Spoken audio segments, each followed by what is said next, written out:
there for you to revisit. I wanted to give you everything that I know, but we can't fit it all in an hour and a half. So at the end of this training, if you want to stay a little bit longer to just network and chat with us, we're happy to stay. But you are also, giving up your free time today, so you can always, if you need to go, that is totally okay. Um, if you need to access the presentation, here is the bit.ly, and you can also use the QR code to access. And before I forget, I need to record this, so just give me 1 second. Oh, I pressed record, Ceci. Okay, thank you. Okay, so I'm gonna get started by just introducing myself, and just so you know who is your host today and the two other hosts that I have with me. So my name is Cecilia Estrada. I go by Ceci. And so I'm a California teacher. I currently work at a county office of education. I'm a program specialist. I put my new title because I am pretty much officially done with my job that I had, which was a high quality instructional materials program specialist, but now I am moving on to a different department. So I'm going to be in the UPK and early education support. So with the littles, supporting those educators. And I supported teachers through the California Educators Together initiative, which we'll tell you a little bit about. So I was a primary teacher. I'm also a curriculum writer. I got my master's in curriculum and instruction. So a lot of the work that I did the last 3 years was writing curriculum for this initiative. And I also lead and design professional development. And just a little reminder at the bottom that I have, you don't need to know everything to be an amazing teacher. Okay, these are my two amazing friends that are also educators, and they're going to be guest speakers today, but I'm going to let them just briefly introduce themselves so you know who they are. Well, my name's Jamie Butler, and later on when I'm presenting, I have a slide that introduces myself, so I'll go over that then. But I'm happy to be here and supporting Ceci. My name is Caitlin Hallmark, and I am a first grade teacher. I also have a slide in my slide deck, where I will talk a little bit more about myself, but I'm also excited to be here, and hopefully we can share lots of good ideas together. Okay, thank you. Okay, so these are our norms for today's PD, just to keep in mind as we go through all the information and resources that we have for you. Stay open-minded because there's going to be a lot, and we are here to help each other. So we want to respect all voices, participate with purpose, assume positive intent, learn from each other, and keep it safe and supportive, which is the goal of today's professional development. So a little bit of what our journey will look like today. We're going to get started, do some connection activity. Then we're going to jump into the resource showcase, which will be that California Educators Together website, where we are hoping that you can find lots of lessons and tools to take with you.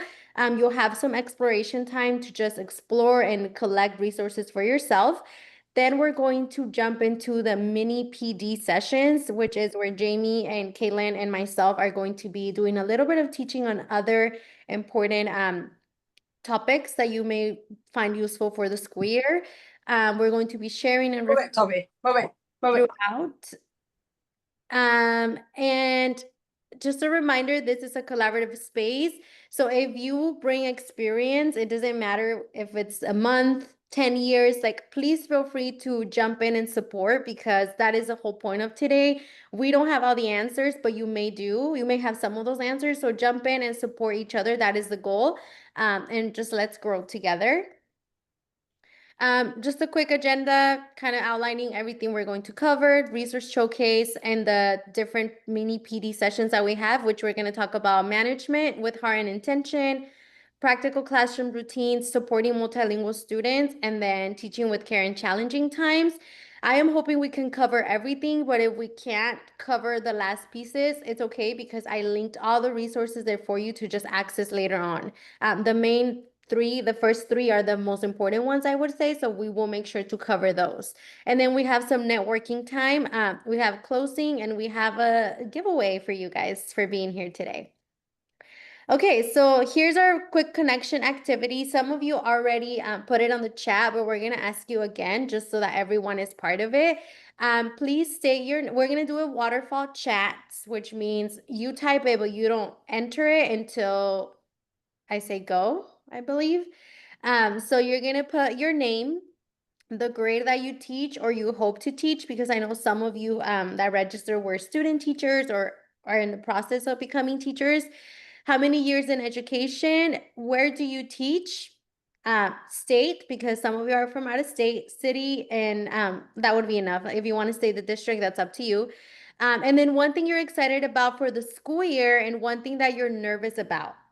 So go ahead and type that in the chat and I'll give you some minutes. Is this how it works, Kaylin? Because I've never done the waterfall.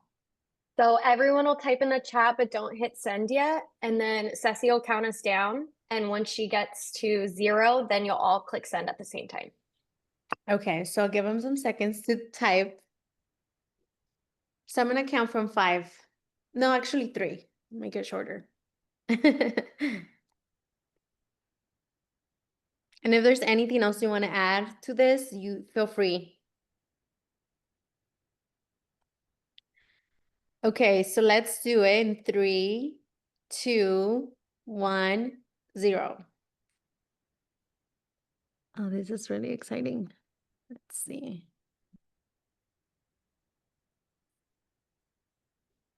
Okay.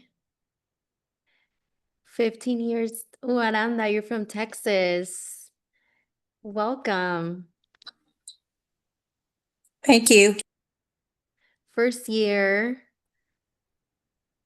6th grade teacher, 4 years in education, 5 years in education. Valeria, I wanted to teach 3rd grade and I didn't get to, so maybe one day I'll go back and teach 3rd grade.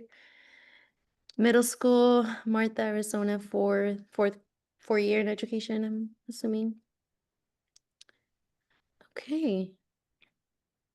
30 years in preschool. Beginning of my first year of teaching 7th grade in dual classroom. Ruby, 2 years in elementary school, setting 2 years in preschool, California. First year in 6th grade. Awesome. Okay.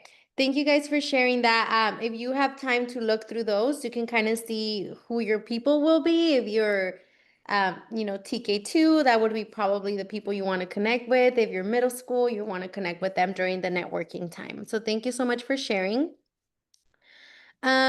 These are 2 resources that we encourage you to use today as we go through the training, but they're not mandatory. You do not have to use them. The first one is a resource tracker. When you click on it, it will force a copy. So this one, it's just a spreadsheet that I created. It's a template that you can use to track resources that you find today, especially those that you actually see yourself using, because you're gonna see a lot of different things today, and only the ones that you're like, oh, I may just be able to use that in my classroom, you can track. There's different tabs here to organize in different ways, but you can also just do it however you like. You can open up a blank Google Doc and track your stuff that way. It doesn't matter. This is just an option that if you want to use, you can. We also have this parking lot that is a shared document. So if you open it up and you have any questions, you can type those questions here and we will go in there and try to answer all the questions. Or if you have an answer for one of those questions, you can also answer them for your colleagues here in the training. So you want to keep those 2 open. Again, they're optional, but they're helpful. Okay, we are going to get started with the main resource showcase, which is going to be exploring a website that has tons of lessons and resources. So I'll talk a little bit about this and then we'll give you some time to explore. So let's get started. And Jamie and Caitlin, there's still people coming in, so just check in the links to slide deck. Thank you. Okay, so really quick, the website that we're going to be talking about today is called California Educators Together. And this is a free educational website that has tons of free, high quality lessons and resources. This platform has been around for many, many years, but Jamie Butler and I had the opportunity to work for this initiative the last 3 years. And we created curriculum for the website, but we also trained teachers all across California on high quality curriculum development. And all of those lessons and resources are public here on this platform. The best part, I think, is that all these lessons and resources teachers got paid for. So they got compensated for their amazing work. All these lessons went through a vetting process to ensure that they were high quality. So I'll show you how to find the high quality lessons, because not all of them are labeled as high quality just because the website has been around for many years and it's gone through different projects. But ours, California Educators Together, we made sure that all lessons were vetted and public. They were made public as high quality. So we're going to be exploring that. If you haven't yet, when you have a chance, please go to California Educators Together. This image actually takes you there, and create a free account. I recommend signing in with Google. That is the easiest way to register, but you're going to need a free account to explore and find some of those lessons for you for your classroom. Okay. So when I say high quality, this is what we're talking about. Now, for those of you that are from out of state, these lessons will probably not align to your standards, but that doesn't mean that you can't use them. You can find different resources and lessons by concepts and skills, and take the time to adapt those lessons. The best thing is that some of these lessons have tons of resources that you can just grab and adapt for yourself. So even if they don't align with your state standards, I'm sure some of the concepts are there and you can use a lot of them. So these are the three main things that you'll find in these lessons, and some of the resources that will determine them to be high quality. So the first one is they are aligned to California state standards. That is the main thing that we checked when we were vetting these lessons, to make sure that they were high quality.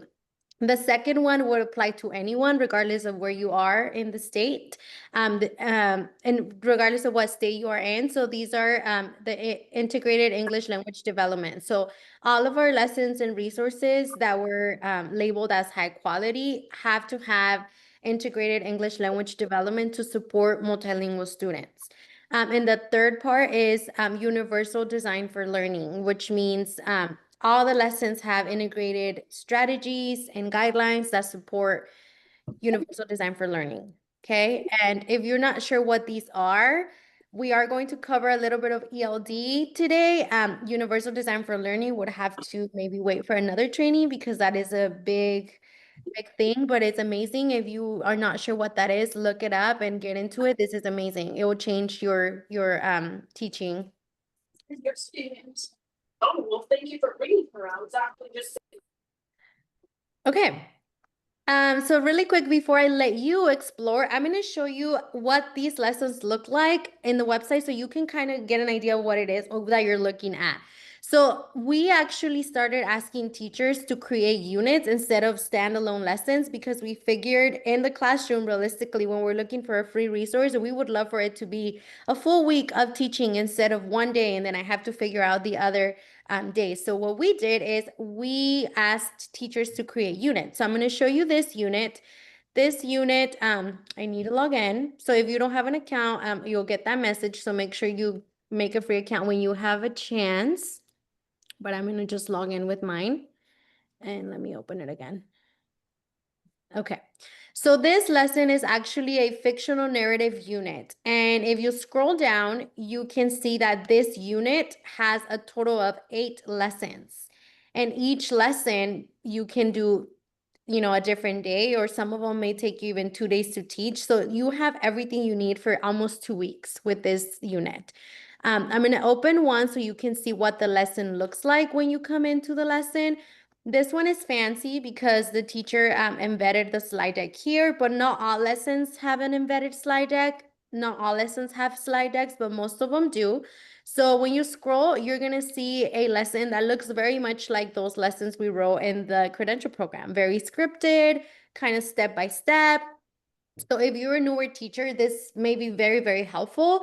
If you have been teaching for a while and you don't want to read through all of this, that is okay because there are amazing resources that you can just pull and use. You don't need to read through the entire lesson. But really quick, on the left side, you see the teacher that created the lesson. If you notice this little star here, that means the lesson has been vetted and it has been and it's high quality. If it doesn't have the star, we are not saying that it's not high quality. It just means it didn't go through our vetting process. It didn't go through our project, but maybe it was vetted differently through other projects. So just keep that in mind. When you scroll down, you're going to see the grade level, the standards, and you're going to notice a content standard and an ELD standard, because again, that's a requirement for high quality. We need to also consider our multilingual learners. And right under that, you're going to see all the scaffolds that we provided for multilingual learners and all of the things that are in the lesson that support universal design for learning. Okay, then the body of the lesson itself, you're going to scroll down. You can read through it, but you have your goals and objectives, and then you have your activities broken down by time, so you know exactly what to do. There's resources like this KWL chart and these other graphic organizers. So at the very bottom, this one has it at the bottom. You can actually click the materials and it takes you to the actual slide deck, which you make a copy and now it's all yours to edit and use in your classroom. Okay, so this is just an example. This 8 lesson unit has the same components for each of the 8 lessons. So if you teach 3rd grade fictional narrative, this may be something you want to grab because I personally think it's amazing. If you just have to go and tweak it a little bit, it's less work than having to develop an entire unit on this. So that's an example of what these lessons will look like. You'll find worksheets, slide decks, and more within the lesson itself. Okay. So really quick, I'm going to show you where you can find these lessons to make it easier for you to explore in just a minute. This slide, which I'm not sure what number slide it is, but if you're following, you should have it open.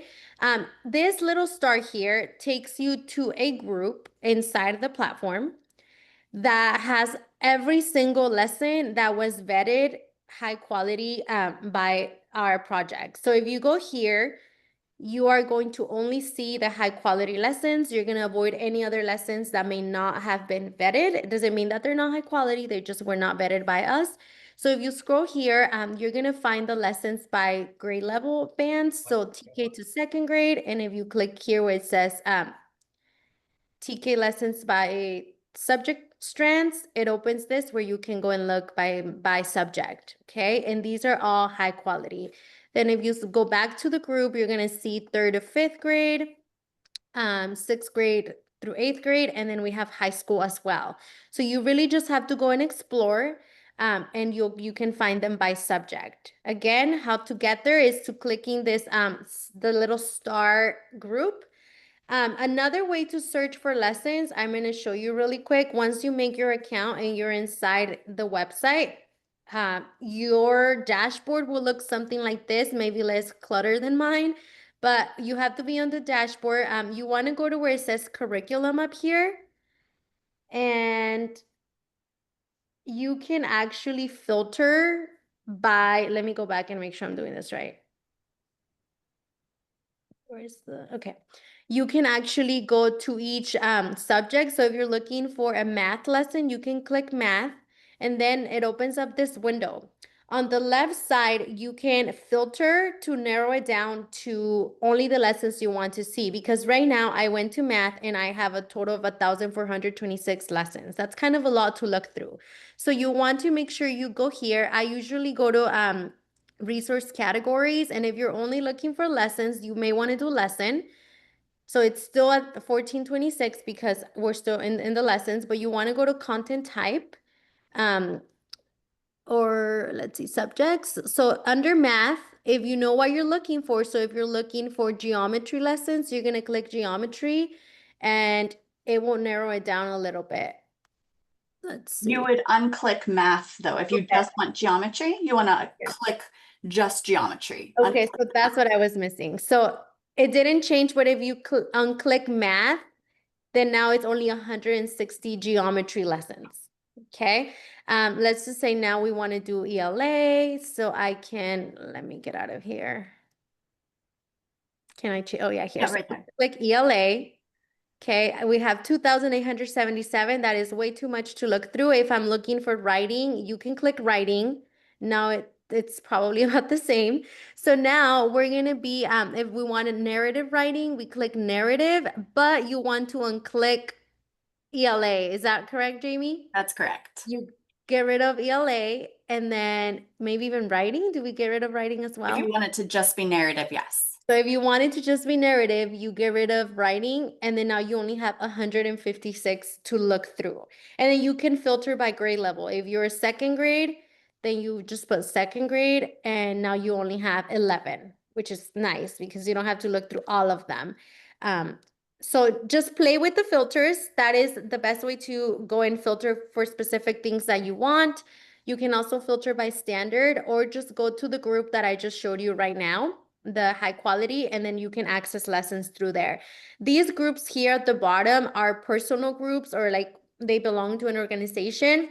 Those have specific lessons for their subject area. So I'm going to show you Chelsea's. Do we have any science teachers here? High school or middle school? This group of hers, she very creative. She has it very organized and nice. She even has some model lesson videos that she was part of. But if you scroll to the bottom, she has science lessons for third grade and fifth grade, 6th through 8th. And I know some of these were by her, and some of them are by the science and STEAM department and her team. So you can go here and just access her resources. It's going to be all science because that is her group. If you go to Jamie, Jamie has a little bit of everything. So you can find all her lessons here, elementary. If you go to mine, this one's mine. I have mainly primary stuff, but if you scroll here, I have resources, lessons, even some of my PDs, and all of these are free for you to access. So you have a lot of options to explore. And I'll give you time in just a second. I'm just going to move on to the next part really quick so that I can leave you alone for a minute and just explore and collect resources. So those were lessons and units. Now we're going to talk about resources. These are more like your printables, slide decks, things that you can use to embed into your lessons to use in your classroom. So ready to print activities, Google Slides, worksheets, all of those things. So there's different ways to search. The first one is going to this link here that says high quality resources. This is another group, kind of like the one I just showed you for the lessons, but this one has only resources. So these are not going to be full-on lessons. They're more like printables, slide decks, stuff like that. So you can scroll down and see by holiday bundles, Heritage and Awareness Month bundles, and then at the bottom you have them by subject area. So if you're looking for math resources, you can go here and then always click view all. It's kind of hard to see, but if you click view all, you can see all the different tabs with resources. Okay, and just explore and see what you can find there for yourself. The other way to search is going back to that dashboard where I showed you earlier. So if you're here, instead of going to curriculum, you would go to where it says resources. And same thing as the lessons, you can go to ELA and then you can filter. So if you're looking for ELA writing, and if we're looking for narrative, we want to unselect ELA. And then it'll just give you options. I also, for resources, I like to select, which one's the one? I think classroom material. No, content type. Here, content type, I like to select document because that will narrow it down to only like printables instead of giving you like articles and all kinds of things. So see how now I have less options and these look more like something I would probably want in my classroom, like this picture perfect descriptions worksheet that I can just print out. Okay, so just play with the filters. We are here to support you if you need access or help. This next slide, slide 16, has some curated playlists. That's what I'm calling them, but they're just like all put together and ready for you. If you're looking for back to school resources, you want to click here. And this takes you to a collection that has nothing but back to school. So you don't have to go and search for them. This one is probably my ultimate favorite. If you are a primary or elementary teacher, or even middle school, even high school, and you like to celebrate holidays and observances in your classroom, you may want to look here. Jamie and I worked very hard on this, but I turned this into a one page on Canva, and it has the 12 months of the year. And each month has different links of all the holidays and observances and things you can celebrate in your classroom. And it links out to slide decks, resources, everything you can imagine that you can use for that month. So if you need something to print out for a sub, or even just for a random Monday, any celebration, you have these here, and they're all free for you to download. Okay, so check those out. We have a classroom management. This one I really like as well, the Kindness Kickoff Read Aloud Adventures. That one's really good. Early literacy, if you're in the primary grades, or like you're doing intervention for the higher grades, these are all phonics and early literacy lessons and resources. It has just a lot of different things that you can use. So check those playlists. And now I'm going to give you time to take it all in and explore some of these resources and lessons, and save as many as you can. I know that 20 minutes is probably not a long time, but the goal is that you can just play with it a little bit now, and then later on, as you're preparing for the school year, you can go back and find more things. So we're going to give you 20 minutes, and I'm actually going to do the timer on my phone just in case I need to show you anything. And in those 20 minutes, you'll get to explore lessons and resources. And if you're using the tracker that I provided you with, just go ahead and link those there. If you're tracking a different way, that's perfectly fine. My recommendation would be pick one thing that you really need for next year, maybe like one subject, one topic, instead of trying to explore everything, because it's just a lot. Especially if you're a newer teacher, you're like, I need help with math. I wanted math lessons, then maybe focus on math. So you're not overwhelmed with other things. So 20 minutes. Are there any questions before we give you the time? Do we know where we're going? Maybe a thumb up so I know, or a chat so I know we're okay. Okay, so you're going to the website, California Educators Together, make a free account if you haven't, search for lessons and resources, track them, and then when we come back, we are going to ask you to maybe share what you found and collaborate with each other. So let's make sure we find at least one resource, okay? All right, I'm gonna do 20 minutes, and then we will come back in 20. You have us here if you need help. Um, we'll be able to support you. Stop my share really quick.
We have about 10 more minutes, and if you need help finding specific things, you can put it on the chat, and Jamie and I can help you sending you links.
Okay, so let's take about 1 more minute and then we'll come back. And hopefully that was enough time to find a few things.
Okay, so we are going to come back. Again, this is a resource that you can revisit later on. There's just a lot of things here that you can use, but we want to also give you all the other trainings. So just wanted to give you some time to explore it now. Save it. Definitely go back to the website and search for more things as you prep for the school year. But we would like to hear what you found. If you found anything, what was it? We would love for you to share what is like a resource or a lesson that you found and you're excited to try. Or did you find something that surprised or inspired you? Are there any ideas for adapting what you found to fit your classroom? So we can do two things. You can put it on the chat, but if you want to unmute, that would be lovely. That way we can hear more voices. And you can just share what you found and any of the questions provided here. Hi, good afternoon or good morning still. It's Good still morning. early over here. My name is Kathy Torres and I'm from San Diego, California. And I'm currently in a credential program. So while I was looking on the website, I found under groups, tools for teachers, instructional resources that focus on formative assessments. And that stuck out to me because one of the classes I'm currently taking is assessments. So this is extremely helpful. It's giving me a lot of examples, visuals, and great resources to use to better my understanding on formative assessments. Yes, thank you for sharing. You may want to talk to Jamie because she loves tools for teachers, and I believe, are you writing curriculum for them this summer, Jamie? I am. Awesome. That's so funny because I just clicked on Okay, I will. your name to send you a chat. Be sure to check out Tools for Teachers. Ceci called it. Yes. Thank you for sharing. Tools for Teachers is definitely one that I need to explore more because every time someone finds those resources, they're like, these are amazing, and I'm sure they are. So thank you for sharing. Anyone else? I found a UPK, like just for universal pre-K and TK thing, and it has like a sample TK schedule, just like I said, as a suggestion, and it has like a report card that you could use with DRDPs, and it's just pretty cool because it has a bunch of resources that you could use in there. Thank you for sharing that. Magali, thank you. Anyone else? Hi, my name is Elizabeth Banderas. Hi, Elizabeth. I'm a preschool teacher, and I saw your post on TikTok, I was like, oh, I don't know if I should be there, but I saw a lot of things. I was like, happy to see a lot of stuff that is gonna be helpful for my classroom. A lot of activities I can do with my kids, so I like it. Thank you. Yeah, Well, of course. And Elizabeth, I have a slide towards the end of the slide deck that has like UPK resources, so pre-K, TK, And I mentioned earlier, I'm actually joining a department for UPK. So if anything comes up, stay in touch because I can share all the things with you. I'll be happy to share anything that may be helpful. Thank you. Yeah. Okay, anyone else? I have a hand. Is it Dalila? Hi, yes, my name is Dalila, and I just finished my first year of ESL. I'm a para, but I focus on the ESL students for the elementary school that I work for, from kinder to fifth grade. I have 66 students, so I have to do like, I only see them like 30-minute time frames for each group that I have. But I found some resources that it's especially for the LPAC, which that's what I focus on, going over all the LPAC things that the students will find throughout the year. That way, when they take the exam, the California LPAC exam, then they're ready for it. So I'm excited because I wasn't given many resources where I work at, and now that I have this tool, then I'm able to prep now. So that way, when I start back in August, then I'll have that. So thank you so much. Oh, yay, so exciting. I'm very happy that you guys are finding things. This was a project that, we were like, we don't know if this is gonna work. We don't know if teachers are gonna actually access these things. So I'm very happy that you're finding at least something. Michelle, I see your hand. Yeah, hi. Good morning. I have been a kindergarten teacher for the last 5 years, but I'm going into first grade, and I love read alouds. That's one of the things that I incorporate into my classroom every day. So Mhm. there's a bunch of lessons, especially SEL lessons, that tie into um, read alouds. So I love that. I found one for the magical yet and the growth mindset, and I'm already like, okay, I'm gonna use that one for sure. Okay, that's awesome. My Caitlin is a first grade teacher, and so if you need any support during breakout time, please ask her. She has lots of stuff.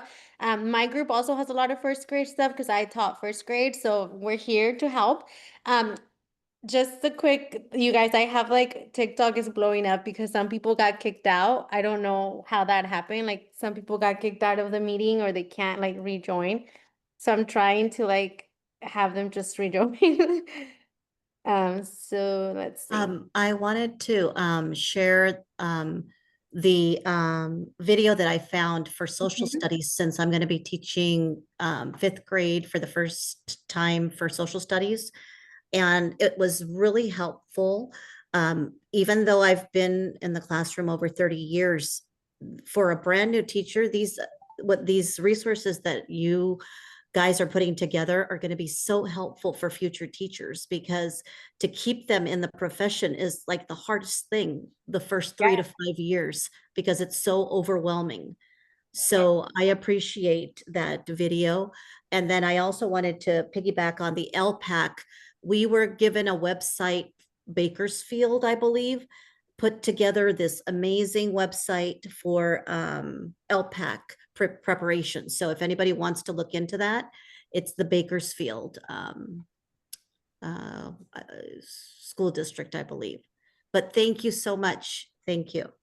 Yeah, thank you. And if you want to put that chat in the parking lot, maybe like in one of the answer spots and label it, I mean that link that you just mentioned, that way everyone can access it.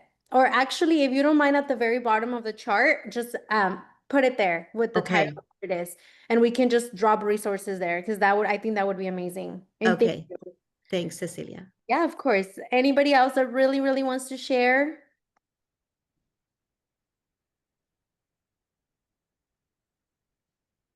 Okay, if you don't want to share now, that's okay. You'll probably want to share later after a little bit more um teaching. Okay, so I was going to skip this, but we're actually going to do it just so I can troubleshoot the people that got kicked out or that need access to log in right now. But here's what I have. We're gonna do just 5 minutes of networking. That way, if you didn't get to share with the whole group, you may want to share with your groups here that are by grade level. So I'm going to open up some breakout rooms.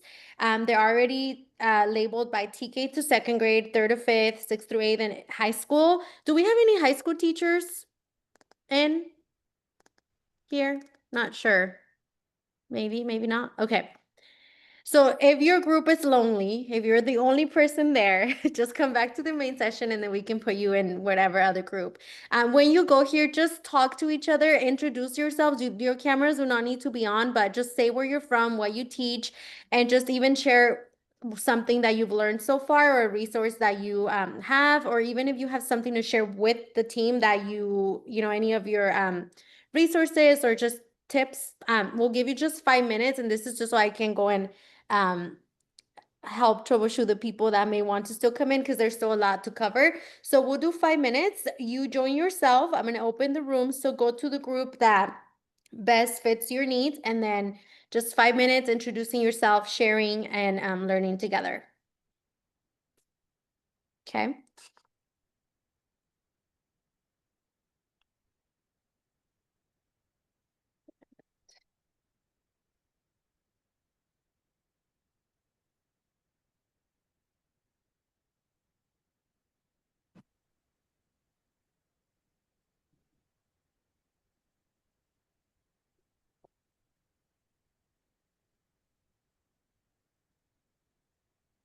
Are the rooms open? Yes, okay. I'm trying to troubleshoot over here. How many got kicked out? Well, one of them got kicked. I don't know if she's in yet, but she said she got kicked out. And then I had another teacher that just was able to log in just now, but she missed like Mhm. the first this whole hour. So Mm. I am going to try to help this other teacher that was in. Yeah, I keep seeing a lot of the same names joining the Okay. waiting room. So, but I just keep letting them in. Okay, so it could be like internet stuff. I don't know. Hmm. And I know my MacBook is dying, but it's Uh-oh. not charging and it's plugged in. It's not charging. No, Okay. Do you want to go first, just in case? maybe. I don't know why it's doing that.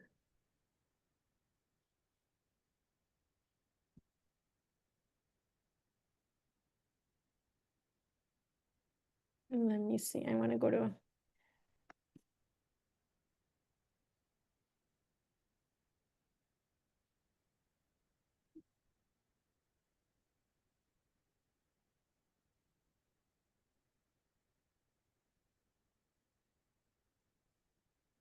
I'm gonna go to some of the rooms real quick, and Okay. then we'll be back.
Hi, Ashley. Welcome. We are actually currently in breakout rooms. If you would like to go to a breakout room that matches your grade level, we're kind of just getting to know everyone right now. So if you just click down at the bottom and you can join a breakout room.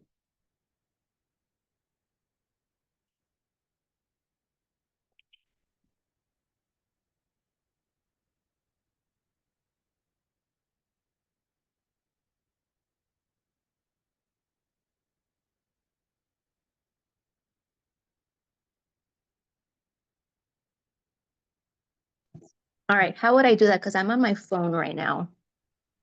I can move you to a room. Which grade Okay. level would you like to be with? I'm doing kindergarten next year. All right, perfect. I will move you to the primary room right now. All right, thank you. No problem. Hello, Fanny. I think that's correct. Welcome. We're in breakout rooms right now. If you'd like to go in a breakout room, if you can't go there, I can move you if you just let me know which grade level. Yes, I'll be first grade, please. I'm first grade too. Oh, Welcome. nice. Thank you. I'll move you to the primary room right now. Thank you. You're welcome. Does anyone else need help getting moved?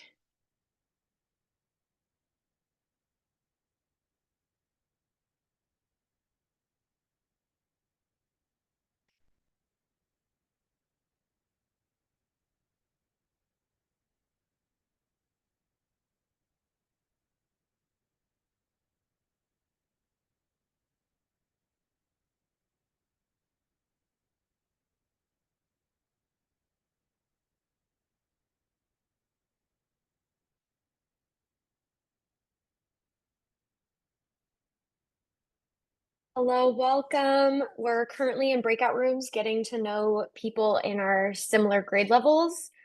If you'd like to join a breakout room, you're more than welcome to. If you can't move, I can help you move to the room if you let me know which grade level. Never mind, breakout rooms are closing.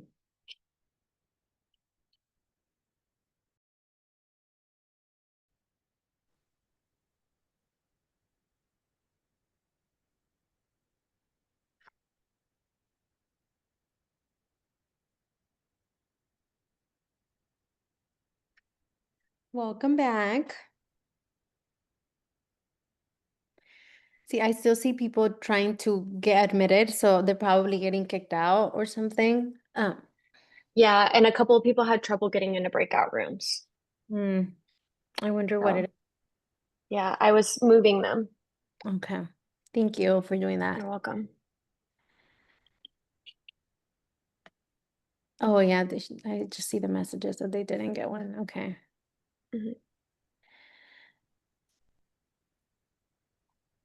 Hi, I have a question. Yes. I got kicked out at the beginning of the meetings. Yeah, so I missed a lot of it. I was when you were showing how to access the slides and everything. Mhm. And then it just kicked me out when they said that I was the only one in the meeting. I don't know why you did that. Oh, okay. I'm sorry. So we have the recording. So if you, at the end of this, I'll send it out so you can rewatch the first piece. And you can also stay at the end during networking time and we can walk you through whatever you missed. Oh, nice. Thank you so much. So will you be emailing the recording? We'll show you where to find it. We created a little hub where you can go and find it yourself. Mhm. Awesome. Thank you so much. Of course. Okay. It was really nice going into the breakout rooms and see you guys talking. I hope you met a new friend, teacher friend, but I really wanted to embed some little just chatting time with each other because it's important to just network. But we are going to continue. So that we just ended our first part of the session, which was the main resource showcase. I highly encourage you to continue exploring California educators together. It sounds like a lot of you, most of you that spoke, found something, at least something valuable there. And I promise you, there are a lot of amazing resources. So please keep exploring, especially as you prep for the school year. If you're a new teacher, please check this out. It may save you a lot of time, and it's just really helpful for you to have. So we are going to continue to our mini PD sessions. We're going to be covering a couple of things. But Caitlin, let me just check in really quick. Is your device charging? No, it's not. Okay, Ugh. so do you need to go now and switch with Jamie? I think I'll be okay. Are you sure? Yeah, we'll just cross our fingers. Okay, her device is dying and her charger's decided not to charge. Okay, are you sure? You're good. I'm Okay, good. awesome. Okay, so this first part, I'm gonna hand it over to my colleague Jamie. She's going to walk you through the first PD session. So Jamie, do you want to share your screen? Yeah, okay. So I'll stop the share and go ahead. Okay. Hold on, I'm reorganizing. It's not working. Okay. Mm.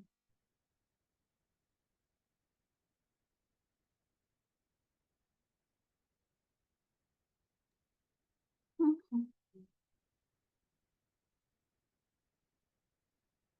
Oh my gosh, sorry. I am in someone else's office today and You're fine.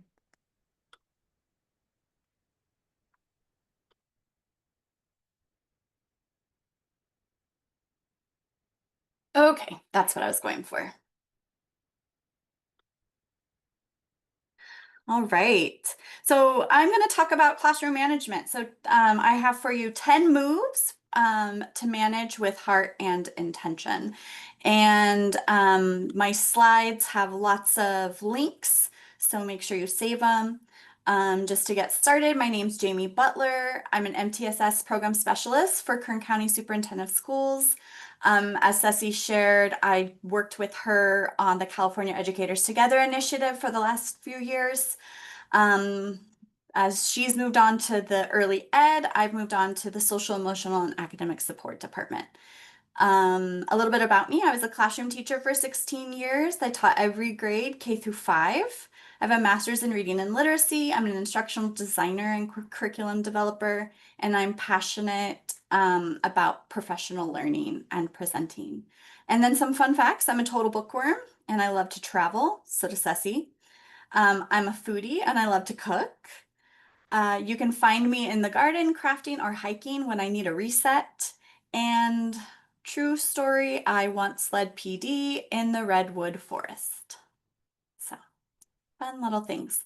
On the side here, you'll see I've linked. Jamie, sorry to interrupt.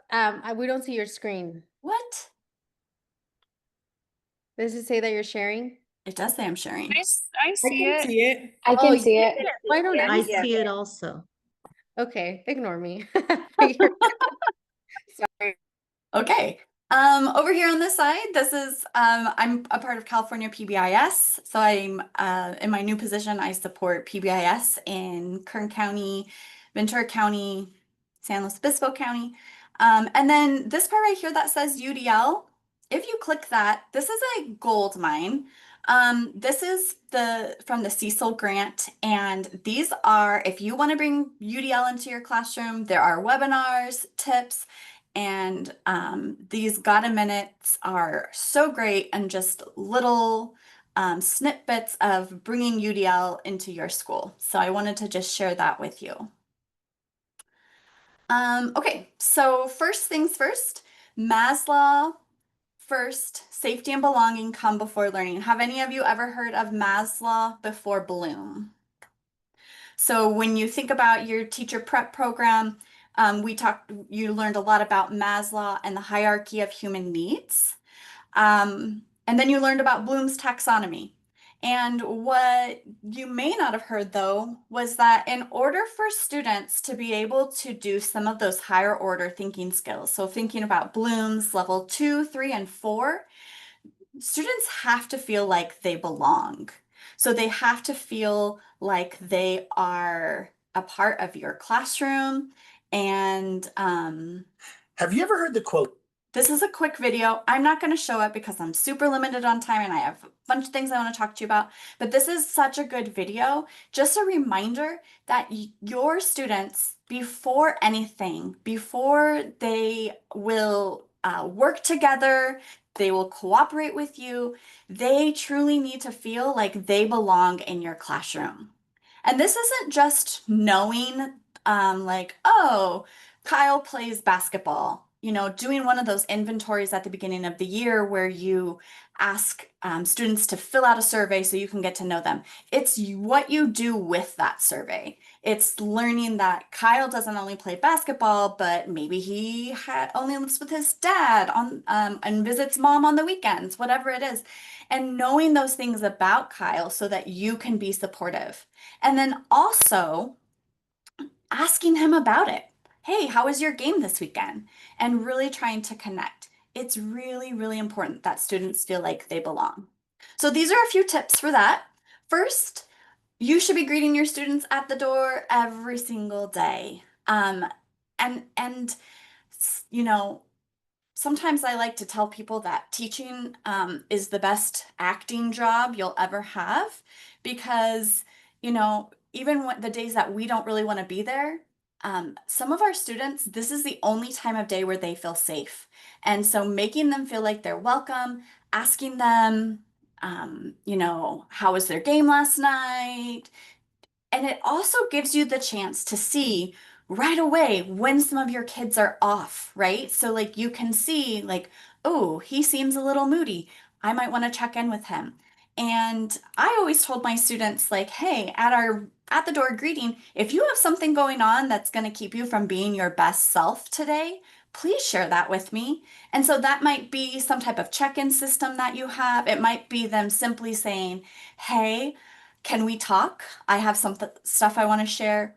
And it might just even be like, hey, Mrs. Butler, I'm on a scale between 1 and a 5, I'm like a 2 today. So letting students know that they are welcome is the best way you can start your day.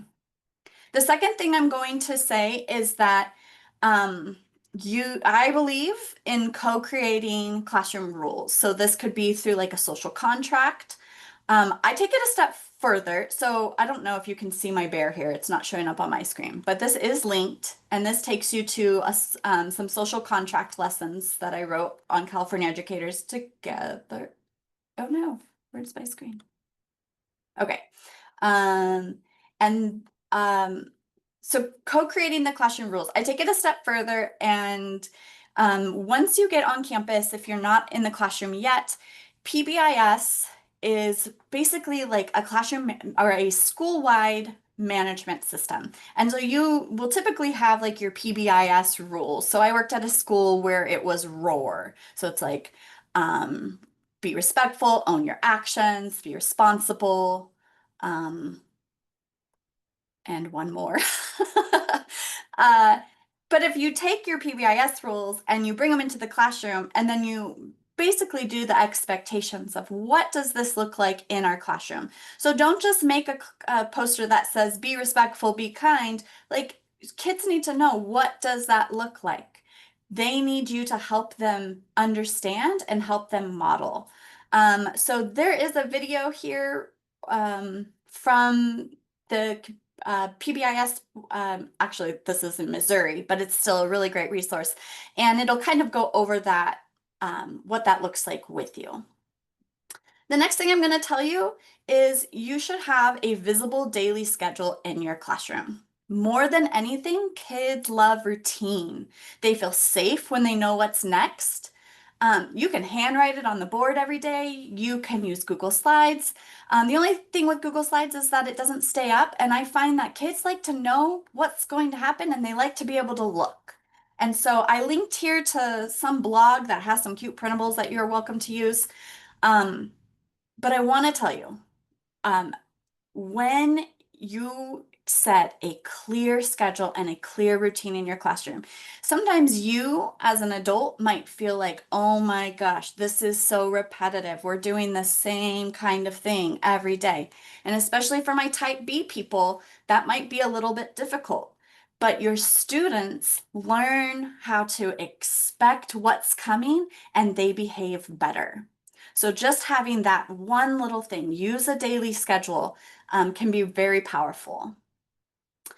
And then the next thing I'm going to share with you is to teach and model calm down tools. And now this is something that's a little bit hyped up right now. Like you might have heard of like a calming corner or things, but this is, for me, what this means is that when there's behaviors in the classroom that you don't like, you need to teach students what they should do instead.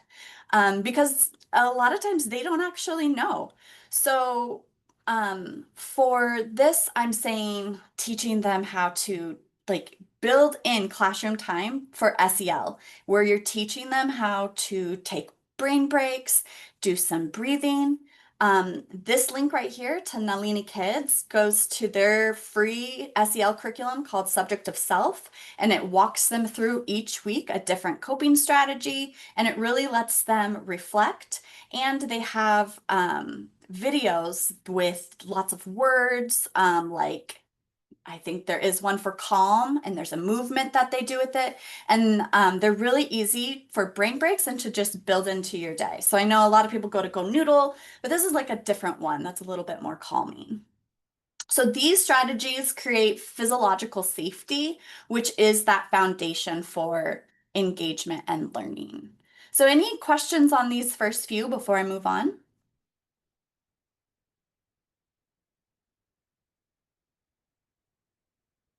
I'm not watching the chat anymore, Ceci, so if you can just let me know. Okay, so the next thing we're going to talk about, regulate first, then redirect. Student behavior is communication, and your behavior is communication. So I'm going to start with you.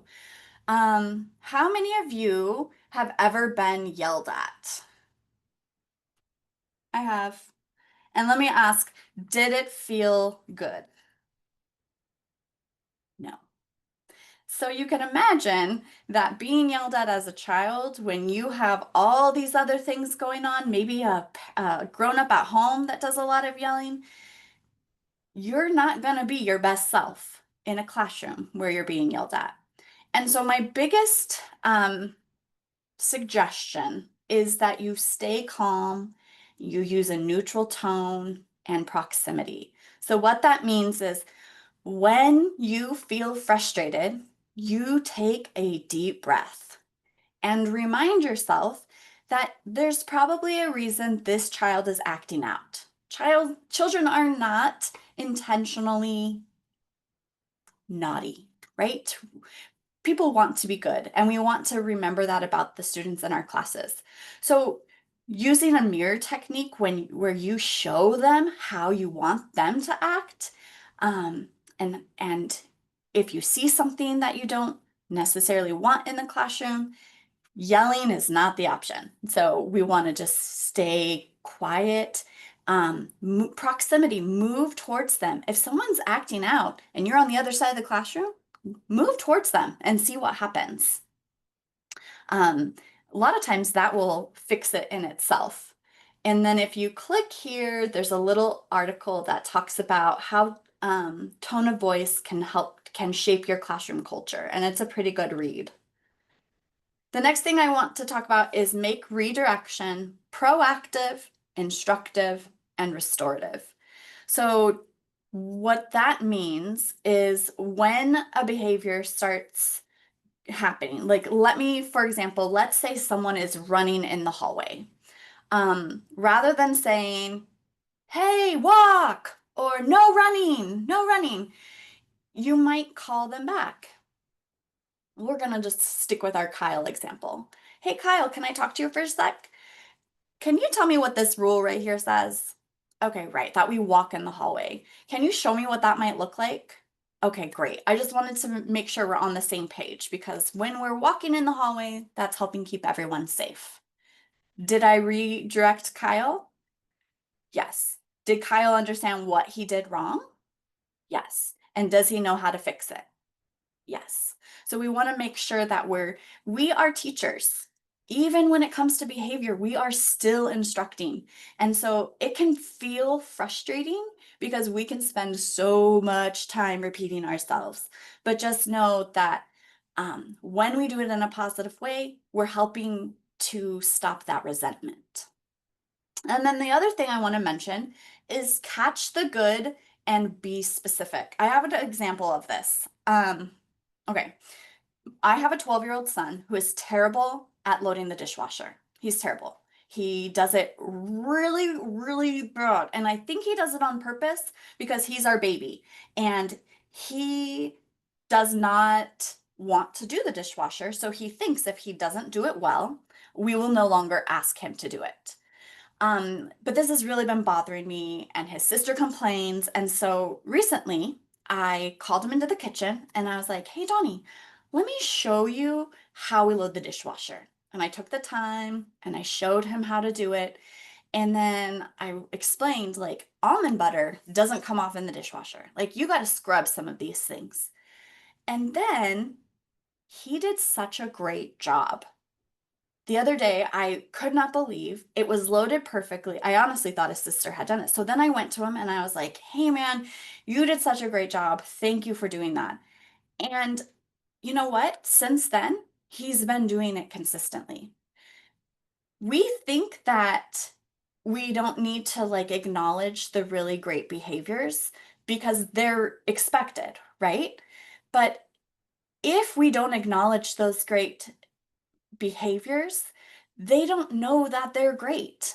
Another example is I like to cook, but if my family doesn't tell me they like something that I've cooked, I probably won't cook it again because I don't think they liked it.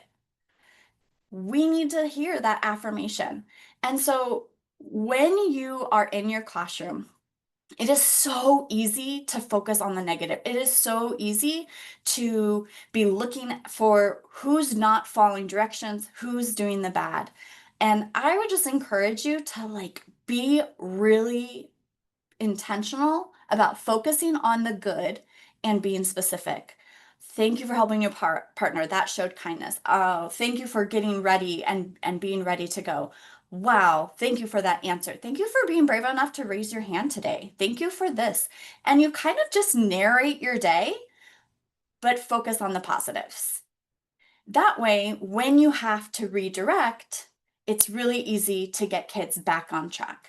And this video that I linked here is all about a 4-to-1 ratio of good comments versus bad comments in the classroom. So remember, when students feel emotionally safe, they can access their executive functioning and do some problem solving for you. So this is all just helping them feel safe in your classroom. The last 3 are some things for building relationships. So the first one I'm going to talk about is the 2 to 10 strategy. So 2 to 10 strategy is more of a tier 2 tool. You probably won't do this with every single student, but these are for your students who are you're a little bit of outliers. Let me pause for a second, and I just want to go back and point something out to you. I have this, and maybe it's not linked. Well, I'll make sure I link it. This is what we call our MTSS triangle. And I want you to remember, because it's so easy to forget, that the things and strategies and procedures that you set up in your classroom are designed for the 80%. They're designed for most students. So when you're setting up your classroom rules, most students, that's all they're going to need. But I do want to point out that we will always have this little 3% at the top of students who are going to challenge you, who are going to, and that's not just academically, behaviorally as well.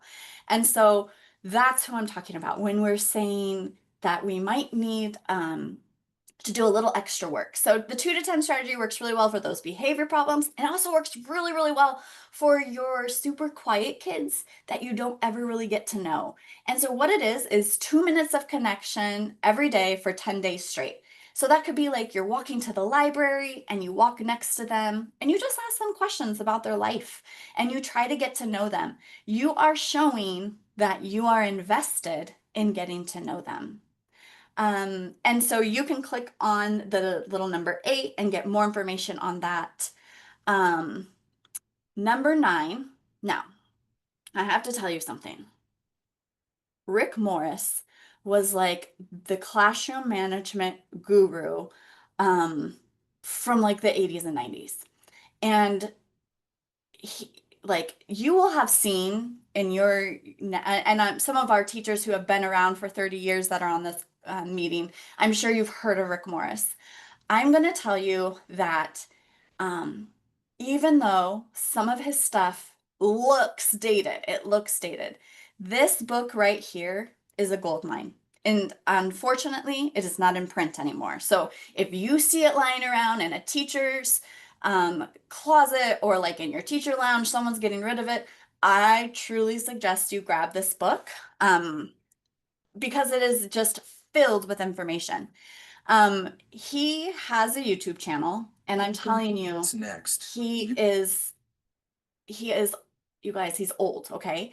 But he has so many great, such great advice. And so what he did was he did something called the Final Talk. And so he has a playlist where he walks you through so many classroom procedures.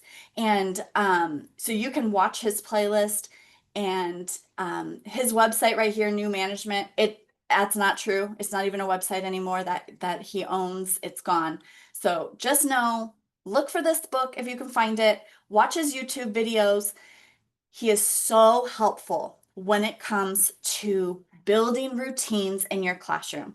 So this is, if you only take one thing away from my little segment today, I mean, I hope it's build relationships, but this would be number 2. Teach and reinforce routines like they are your lessons. When you're teaching a kindergartner how to write the letter A, you are going through meticulous steps on how you want it to look, how you want it to be. Your routines in your classroom need to be just like this. When you have students pass in papers, they need to know exactly how you want it. If you're a 3rd grade teacher, your students have already had 3 or 4 years in the classroom before they come to you, and all of their teachers maybe taught it a different way. So you need to decide what it is that you want the routine to be, how you want it structured, and then you need to teach it like it's a lesson. Show examples and non-examples. Actually, let's do this activity. Close your eyes. And I want you to imagine that you are telling your class that you're going outside to the grass. We're all going to go outside to the grass. Now in your head, you can see your class lining up and quietly walking out to the grass. In reality, if you said, let's go to the grass without any instruction, what's actually going to happen? Students are going to be running to the grass. Some are going to be trying to finish up what they're working on. You can open your eyes now. Right? Unless you are specific and you tell them exactly how you want it, you're not going to get the results that you want. I mean, I go as far as like, there's a classroom management book called Picture This, where she would take pictures of what she wants the inside of the desk to look like. What should your desktop look like when you're going to be working on something? And they need to be able to see exactly what it is you want. I had super strict rules when it came to pencil sharpening because I didn't like being interrupted by the loud pencil sharpener. So I created routines around that. I created a routine where I didn't let students bring in outside school supplies. Whatever the school provided, crayons, pencil, eraser, that's what we used in the classroom because I got so tired of like these giant pencil boxes coming in with every art supply you can imagine. For me, that simplified approach worked. So this is just, and I believe this link takes you so it talks about establishing routines. If you do a quick search, okay, yeah, see here is like a T-graph, like what do you want it to look like? But you can do like a beginning of the year routine. And I think, Ceci, correct me if I'm wrong. I feel like we created something like for the beginning of the school year. Maybe you did it with a bunch of routines and. Yes, we have some of those resources. Yeah. We'll share later. Yeah. So super important. That's where most of your classroom management issues come from, students not following your directions. So if you are very clear and specific in what it is that you want, students will be successful. And then finally, the very last thing is you need to give yourself grace. You are a human first. You will make mistakes. You will have days where you yell in your classroom, even though you didn't want to. Another thing to remember, friends, is that you are 1/13th of the education pizza. So that means you only own 1/13th of those students that you have this year. And you can't do it all as 1/13th. You know, just know that you won't be able to save every kid. You won't be able to do everything, but that you show up and you show them that you love them is what's most important. And you can't show them love without filling your cup first. So make sure you are taking time. It is so easy as a first year teacher, especially probably my first 5 years, before I had kids. I spent so many extra hours in the classroom creating things, grading things. Work smarter, not harder. If you can find resources that are already done, use those. Things don't have to be perfect. You don't have to have an Instagram perfect classroom. It doesn't have to be exactly like you're seeing it online. What's important is that you're finding balance between teaching and having a life. So I made a little one-pager for you that has all 10 tips and the links all together. So you can grab it right here. And that's all I have for you. Any questions before I pass it back over to Ceci?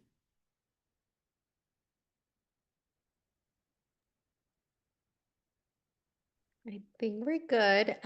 Okay, so in the beginning of the training, I did mention that if you needed to go for whatever reason, you are welcome to. But we still have a couple things to share, so we're gonna go a little over time. We love to, stay here with you, but if you need to go, please don't feel like you have to stay. The next two pieces are I would say, very valuable and important, but you also have the recording. So I'm just gonna hand it over to Caitlin now. She's gonna talk to you about some systems, I think. I forgot. Okay, are you sharing your screen, Caitlin? Yes, I'll share my screen. Okay.